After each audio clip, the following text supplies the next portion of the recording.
What's going on, everybody? It's my show with Scott Kosak coming to you recorded. I wish it were live. One of these days, I will be brave enough to go live and see all of the comments and the feedback to whatever I have to say. But I just really don't know if I can get a whole bunch of people to forcibly watch me all at one time. But, you know, I appreciate the watch. I appreciate the like, the comment, the share, the subscribe, the whatever it is that you can do. I appreciate that. But I think I do this for my own mental sanity. Like the stuff that I really want to talk about, there's just like nobody. So it's unfair to my missus that she gets the barrage of everything that I have to talk about. I will say that some of my customers get to share in some of the inner workings of my brain and some of the conversations that we have after they're coming to get their vehicles or whatever. But for the most part, man, there's so many different things that I look into, so many different things that I watch videos about, so many different things that it's taking place in this enormous head of mine. So I get to share it with you folks there. Cheers to you and yours. Isaac Bowman Port Barrel finish tonight. If you know me, you know this is the go-to. So listen, I have been looking into conspiracy pretty much my entire adult life. And one of the things that has come up, I even did I went to Franciscan University. I got a bachelor's degree from Franciscan, like 12 years ago. Now I've got my bachelor's degree. Non-traditional student, which is, it's already odd, I think, at any kind of a school, but then to be a non-traditional local student at Franciscan University, oh boy, man, I tried to fit in. I tried to have the conversations and different things, but I think when they brought like relics of the cross and people were like, man, we need to cancel class because relics of the cross are on. Like, I was just like, like I don't care who authenticated it. You cannot tell me that what you have that are here on campus tonight are actual remnants and pieces of the cross that Jesus was crucified on. And I'm a believer. Like I regularly read my Bible. I'm quite theologically astute. But at any rate, so yeah, like one of the things that I wrote on way back once upon a time, I'm actually going to talk with you guys about a little bit tonight, only because of what has taken place in our political world. So for those of you that have been watching, those of you that know the show and kind of where I'm coming from on different things, first of all, I definitely have this idea of a macro America and a micro America. And I'm hoping what I talk about tonight has some bearing on painting a better picture of what those two things mean. Macro America obviously is the corporate conglomerate, the lobbyists going to talk to our congressmen, trying to get them to pass bills and rules and laws and whatnot to help whatever industry or business or whatever that they represent. And I will be one of the first people to tell you that if you really start going down that rabbit hole, you find that there is zero representation on behalf of you as an individual. Now, if you have certain leanings towards certain things, then you will find that there are different lobbies and lobbyists that represent different things that you might be tied into or whatever. I really don't think there's a window tint lobby in Congress for some reason, but whatever.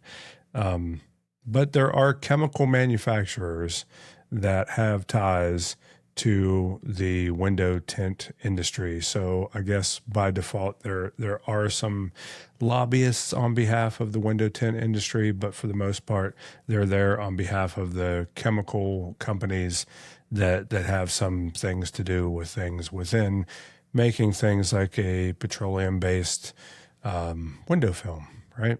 So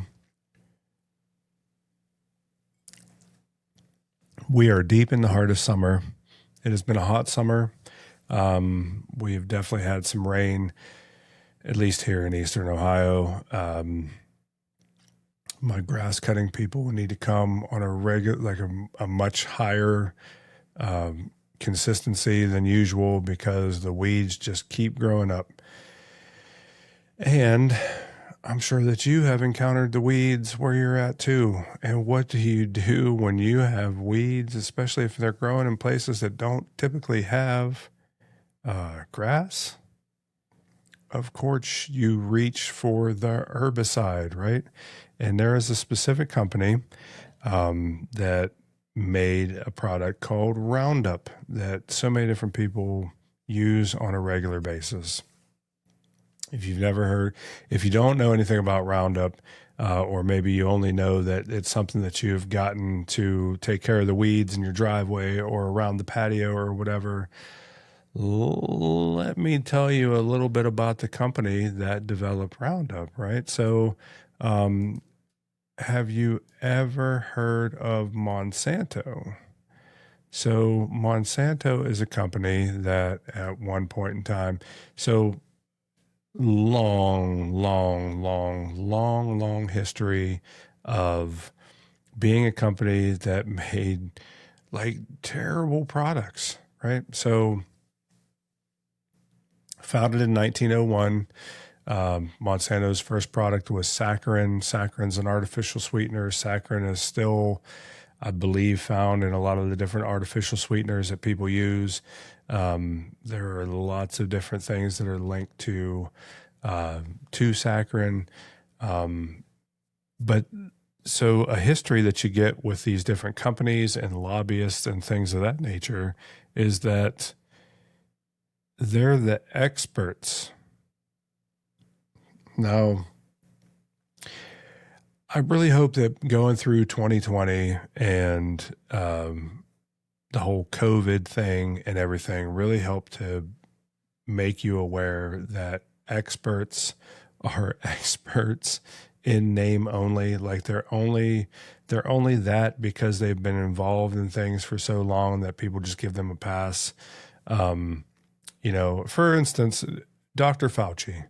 Dr. Fauci was involved with the whole AIDS pandemic in the 80s to the point where he was trying to tell people that sitting next to your kids while they were eating their breakfast cereal was enough to spread AIDS.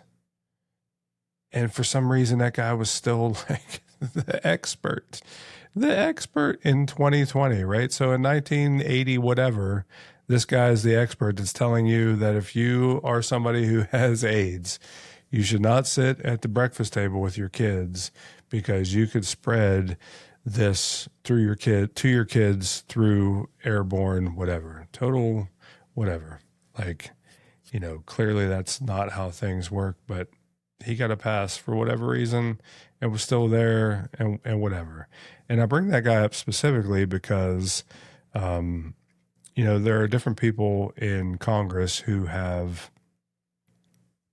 kind of tried to bring this idea forward of that this guy should be held accountable for the different things that went down during the whole COVID campaign type of thing. And the time frame has come and went, and the guy can't be held accountable for anything because the statute of limitations has run out for whatever. Think what you want to think about COVID. I hope more than anything that you have realized that the whole wearing a mask, walking one direction down the grocery store aisle and being 6 feet away from people, all while communicating to them with a piece of plexiglass separating you guys right here, that somehow like COVID can't just like go right around. the plexiglass, like COVID is just directional only. Like this is the only way that COVID happens. COVID can't happen this way. Or anyway, I'm getting off subject. So Monsanto formed in 1901. They made saccharin. After a point in time, they got into things like DDT, another wonderful chemical that never caused any problems with anybody, right? We did not have problems with DDT, but also Agent Orange used in Vietnam. And I'm going to pause here for just a second because I want to go a little bit further into this as it pertains to Monsanto. So Agent Orange was an herbicide that was used primarily in Vietnam wartime. And basically what they were doing, so the jungles of Vietnam were super thick, and the U.S. servicemen were having a problem like pushing into the jungles and figuring out where people were at and different things like that. So what they would do is they would load these planes up with these big giant drums of herbicides, and one of the chief components of the herbicide was dioxin. Dioxin was what was used to make these plants die, and just full-fledged, like, get rid of foliage, like trees, weeds, flowers, whatever. They are going to die and fall over and be out of your way and shrivel up and make clear path for you to go through these dense, thick jungles that were, all throughout the whole Vietnam landscape. The ones that came from Monsanto had a much higher concentration of dioxin. They were much higher than what was the prescribed concoction that was the generally agreed upon concoction that was coming out of many different companies. So when the United States government was buying Agent Orange, they were basically putting it out to the chemical world, make this product for us and we'll buy it off you.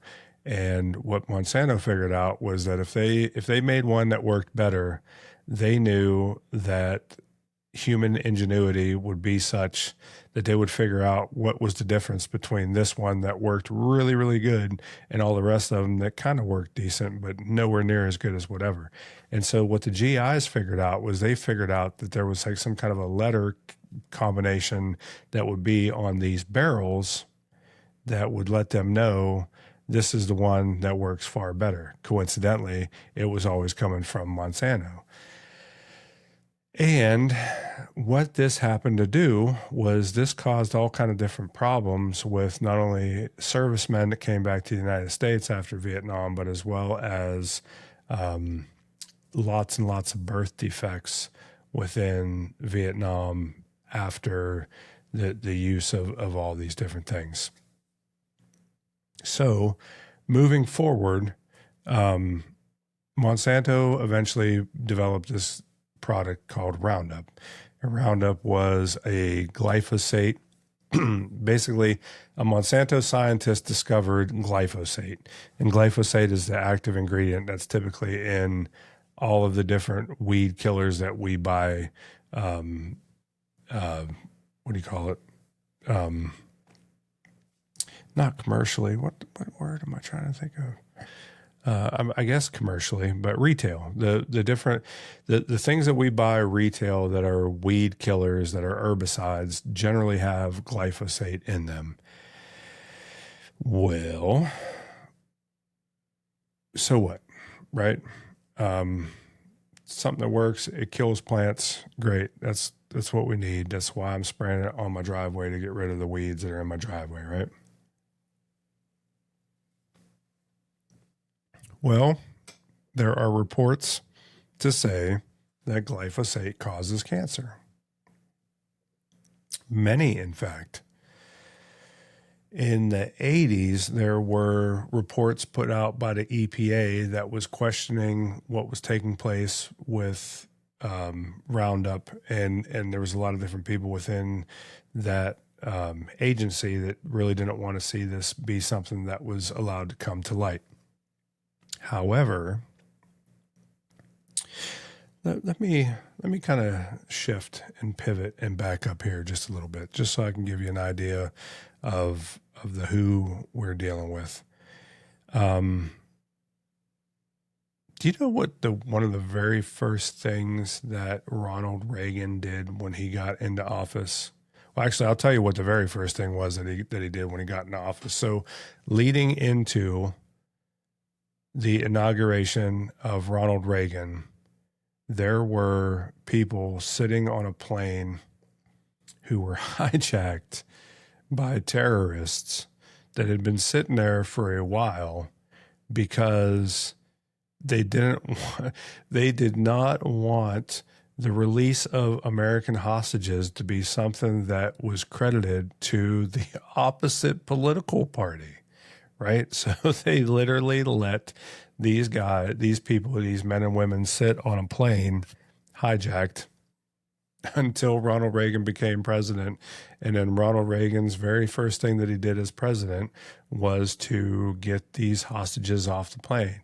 Hey, more power to you. Thanks for doing that. Great. Thanks, dude. Thanks for leaving me on a plane longer than I needed to be so that you can get political kudos. Love it. And for all of you watching, I promise you, I am a conservative-minded guy. So please don't think that I'm sitting here trying to bash Ronald Reagan and the Ronald Reagan administration simply because I'm like some lefty whatever. I'm not. In fact, I'd probably lean more like middle of the road, but for labels, sakes, and purposes, I will tell you that I am a conservative-minded guy. Anyway, the very second thing, leader of the free world, the very second thing that Ronald Reagan did as president of the United States was that he got rid of all of the scientists of the Food and Drug Administration. And listen, put this in the back of your mind for just a minute because this is important. This comes up later as I'm talking about and dealing with what's going on with Monsanto and everything else. He fired all of the scientists of the FDA over aspartame. I don't know how you say it. I've heard it said both ways. I know different prominent people within the health community that have called it both ways. So aspartame, whatever you call it is fine with me. Just know that we are talking about artificial sweetener that is what is now in all of your Diet Coke and lots of different other diet whatever. Why does that matter? That matters because the scientists that had been at the FDA all got fired because they would not approve the use of aspartame. At the time, G.D. Searle was a company that owned the patent of aspartame. Who was the CEO of G.D. Searle? It's funny that you asked that because it was none other than Donald Rumsfeld. Donald Rumsfeld is somebody who, if you follow anything politics, you know that he was very adamantly involved in many of the Republican administrations from then till now. Monsanto bought G.D. Searle in the mid-'80s.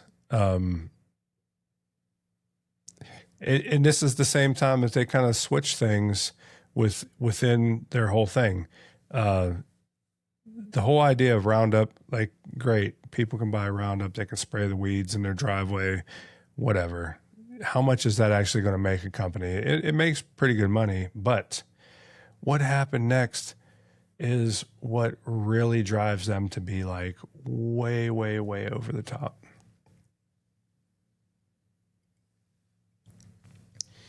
So backing up just a little bit, in the early 70s, there was a gentleman. Let me see if I can find his name. Ananda Chakrabarty. Ananda Chakrabarty worked for GE, of all people. He was a microbiologist, and what he was working on at the time that I'm talking about in the early 70s was a bacteria that was going to be used to eat oil spills. Like he developed some kind of a bacteria that was something that was eating oil. And what he basically wanted to do is he wanted to develop this thing that would be able to be used on oil spills so that you could clean up oil spills, right? And this leads to an eventual argument within, I believe it was the Supreme Court, to be able to actually it's a thing to do with the U.S. patent thing. So they wanted to patent this, but this is something that was a life form, right? It's bacteria. You can't patent life, but they were able to show that there was something to this that basically meant that somebody made this. This was not like an already existing life form. Like somebody made this, and so it could have intellectual property rights behind it. And so this was the very first thing to open the door for the idea of being able to patent things that were alive. This opens the door for a Monsanto to later on in the mid 80s come up with the idea of doing genetically modified crops, GMOs, genetically modified organisms. So basically what these guys did in the 80s was they took corn, and I'll tell you why it was corn here in a minute, but they took corn and they genetically modified it. See, before any kind of GMO corn comes out, a farmer would have to plant corn in some kind of a spacious manner so that there was not the ability for weeds to grow up. They wanted to be able to spot weeds as they were growing up because weeds would be something that would take out your crops. So you would have less crop per acre on a typical farm, doing it the old school way. Monsanto changed that because they were able to develop a product that when you planted it, you could just spray all the Roundup you wanted on it, and it would not kill the corn. It would just kill everything else. So they genetically modified this plant to be something that would be resistant to this other product that they also sold. So now you have like two sides of the coin coming from the same people. You have this patented genetically modified seed that made this corn be resistant to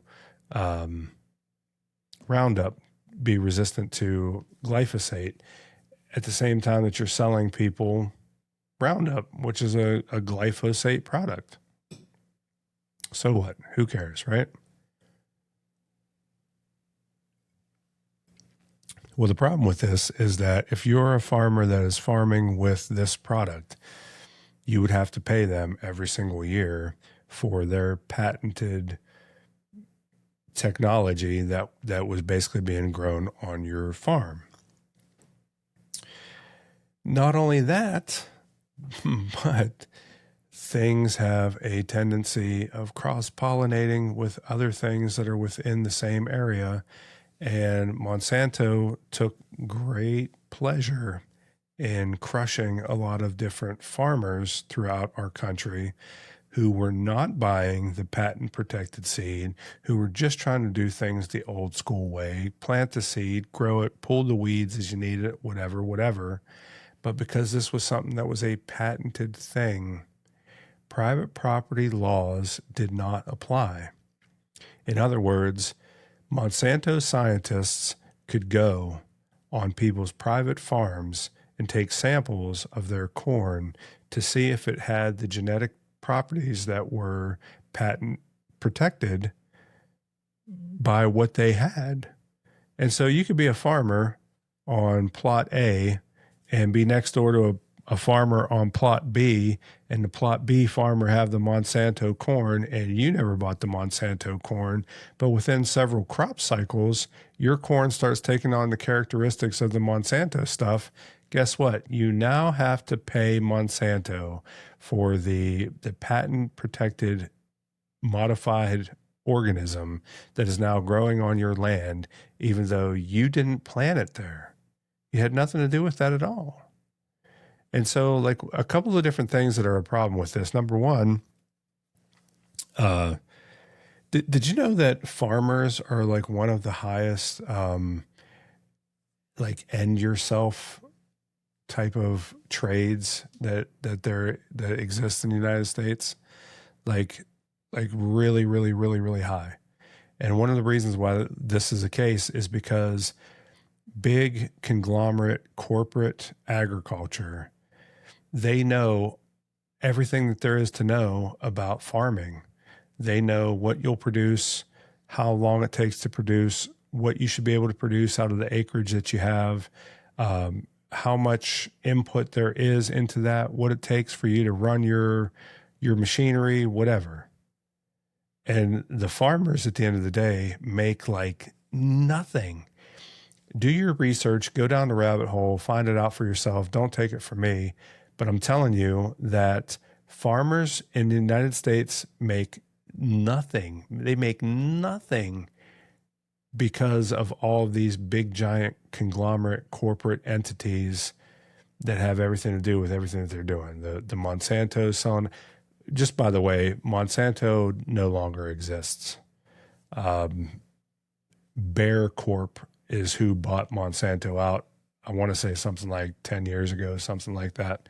And they paid a very pretty penny for it too. They paid him something like $66 billion all cash to buy out Monsanto. So I'm telling you all this because recently a Supreme Court case was heard, where there was people who were trying to sue Monsanto for non-Hodgkin's lymphoma caused by Roundup. And the argument was basically that there was no warning labels on these products to say that this was a cancer-causing product. And listen, man, our system is so completely screwed up. Our system is so completely ruled by money and power. Back to previous episodes, I have quoted out of the Bible many times that the love of money is the root of all evil. I could sit here and just say that over and over again 100 times. The love of money is the root of all evil.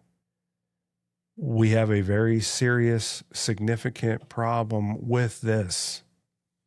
And this whole thing that I'm talking about right here is proof positive of that. So the Supreme Court case, let me see if I can find what the actual case was. What's this called? Monsanto versus Durnell. And this was June 25th was the ruling on this.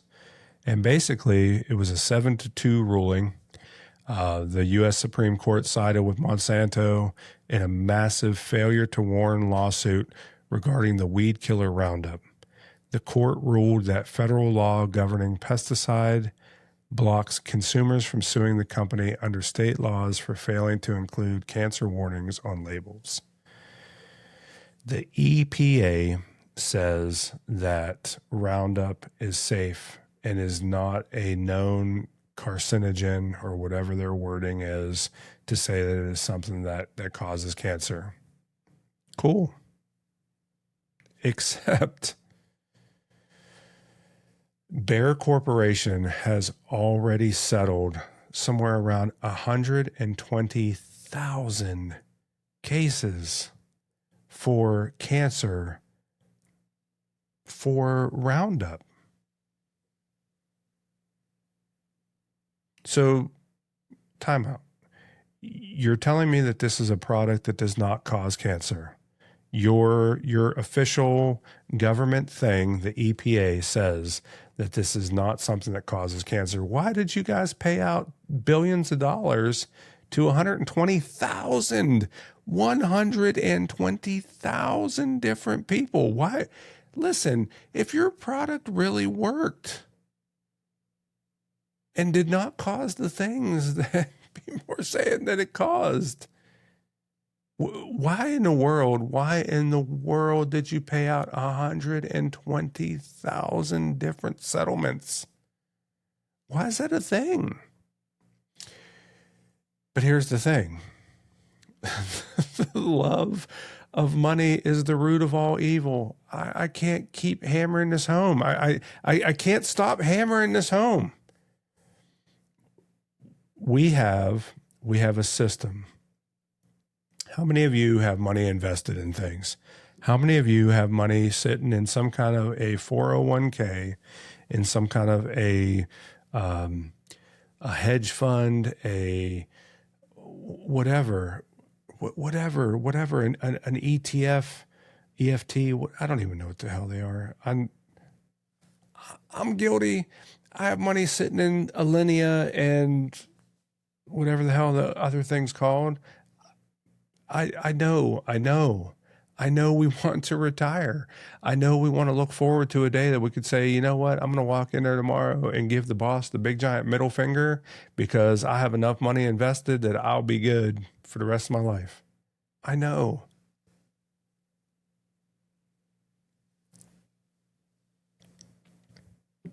But at the cost of people dying of cancer, you know a whole bunch of people that have come real loud to be cancer sucks, F cancer. Like October comes around and you see all the football kids with all their pink on because it's the F cancer month. I guarantee you that your portfolio right now has money invested in different things that helps to make people have cancer. Because the love of money is the root of all evil.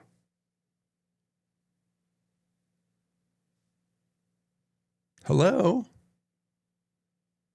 Oh, and here's the kicker. Do you know that different people that are on the EPA come from the same industry that they're supposed to police?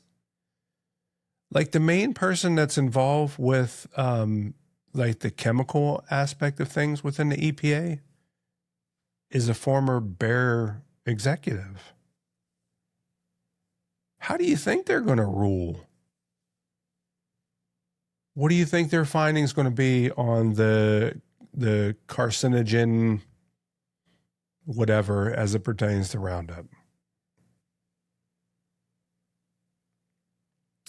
But what we have is we have a country that is so heavily fixated on profit and the bottom line and the bottom dollar and return on investment and make sure you take care of the shareholders.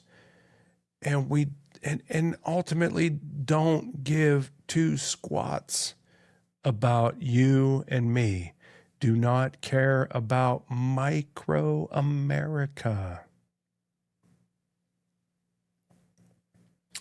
I labor this point and I hammer this point home because there are very distinctly two different Americas. There is all that. And for whatever reason, like we fight and argue and fuss amongst ourselves against one another over whether or not you align with that. Donald Trump does not care about Jefferson County, Ohio. Barack Obama did not care about Jefferson County, Ohio.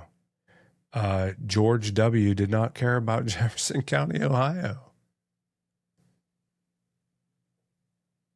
Bill Clinton, George H.W., Ronald Reagan, Jimmy Carter, Gerald Ford. Like they kind of do when it impacts the end result. But for whatever reason, we just allow all these different things to go, and at the detriment of you and me, because at the end of the day, we need jobs. I know people that work at Bear. I'm sure they get paid well. I'm sure at some point in time they had to swallow that stuff down. I was talking to my wife about this the other day. I was talking about like wanting to talk about this on the show. And it's like Marcellus Washington from Pulp Fiction. Marcellus Washington went and talked to, I don't even know what stinking what you call its role was. The man, I can't think of names tonight. Bruce Willis, the Bruce Willis character in Pulp Fiction, the fighter, right? Marcellus Washington sat him down and was like, in the whatever round you're going to go down. He's like, you're going to hear this voice in the back of your head. That's pride talking to you. F pride. Well, he said it differently than that. And I think that we have a tendency as the providers and the ones who want to make our parents proud, make our schools proud, make all the different people, what's funny is all the different people within our micro that we want to make proud. We are so happy to go off to these macro things and just sell our souls. And I know that you need a job. I know that you need to make some money tomorrow. I know that you need to pay your bills. But at the end of the day, we have this tendency to give a pass to this craziness. We will gladly poison ourselves, our kids, our neighbors, just to make sure that at the end of the day, I have some fictitious retirement to look forward to, because this company has to return on investment and make sure that its stock numbers climb. Otherwise, it won't be considered in the big whatever. I can't be the only person that thinks like this. I don't know what to do. I don't know if there's anything to do. But I really hope that I give you some pause for thought as it pertains to this stuff. Oh yeah, so one of the things I was talking about earlier that said I wanted to get back to, did you know that like corn was a subsidized thing from the United States government? One of the reasons why every time that you drive around all the different rural areas, what they're growing predominantly is corn. Corn is grown the way that it's grown because at some point in time it was subsidized by the U.S. government, and it still is subsidized. It's something that to this day, people that grow corn get a check for it, whether they grow it or not, or I'm sorry, whether they sell it or not. It's because it's a subsidized crop. What that ends up being is we have way more corn than we would ever possibly know what to do with. So we got to do different things with that. That's where ethanol comes from. The terrible gas that goes in your vehicle that helps make your engine ping and knock and everything else. Probably one of the worst byproducts of corn being a subsidized thing and making us have far more corn production than we could ever know what to do with. Corn is fed to cows. Cows don't digest corn. Cows are designed to be a grass-eating animal. They are a rumen, I believe is the right term for that. They have like these 4-chambered stomachs. Their stomachs don't digest corn. Their stomachs don't digest natural corn, never mind genetically modified corn. They don't digest natural corn. But we have all this excess corn, and we got to make cows fat, because at the end of the day, however much the cow weighs is what you base your your profit off of. Everything's about, the love of money is the root of all evil, and everything's about return on investment. So you want the fattest cow possible so that you can make the most money off of it. You feed cows corn, they can't digest corn. What do you think that means? It means that cows get sick on a very regular, consistent basis because you feed them stuff that their bodies can't do anything with. Do you know what that leads to? That leads to the highest use of antibiotics across any industry is the agricultural industry, because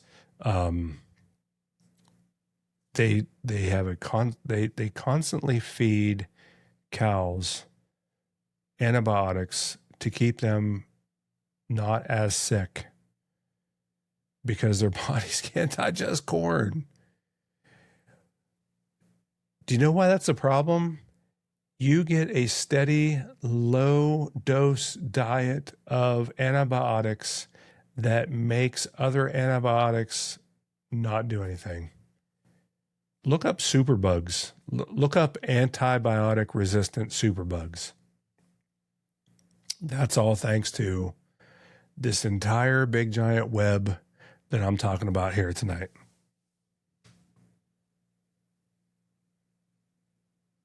So one of the things that I really want to be very clear on as I talk about different things, different subjects, different people, is that I don't care if you're left, I don't care if you're right, I don't care if you're centrist, I don't care if you are traditional family values, if you're somebody who has alternative lifestyle thoughts in your head.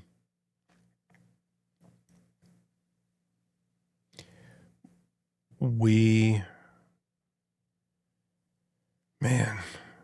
really need to figure out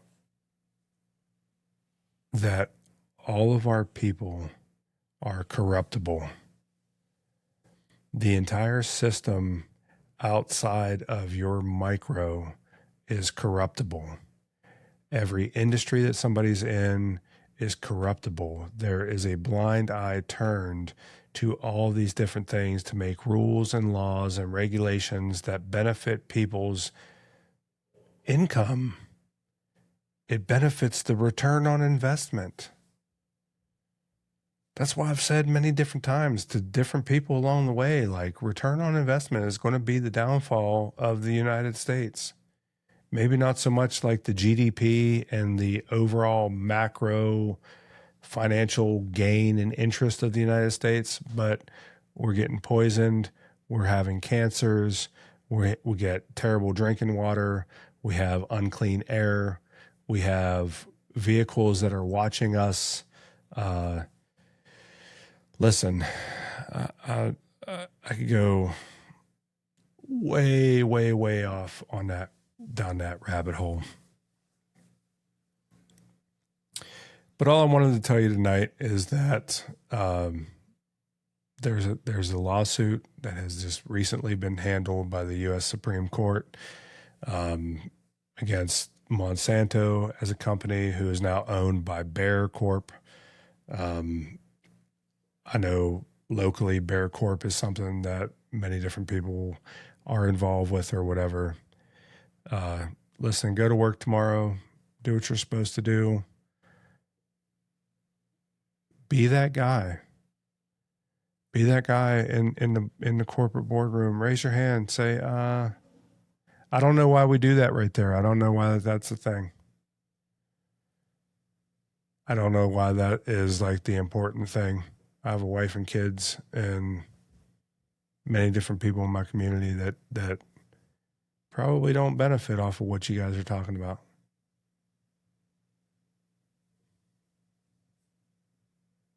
That's where the change comes in. That's how you change the world. Be actively involved and present in the things that you have a direct relationship with. Anyway, that's all I got for you guys tonight. I thank you for watching. I thank you for listening. I thank you for hopefully making it all the way to the end of my rant and my spiel. I hope you learned something tonight. I plan on bringing you more stuff like this. Please like, share, subscribe, comment. Until next time, peace.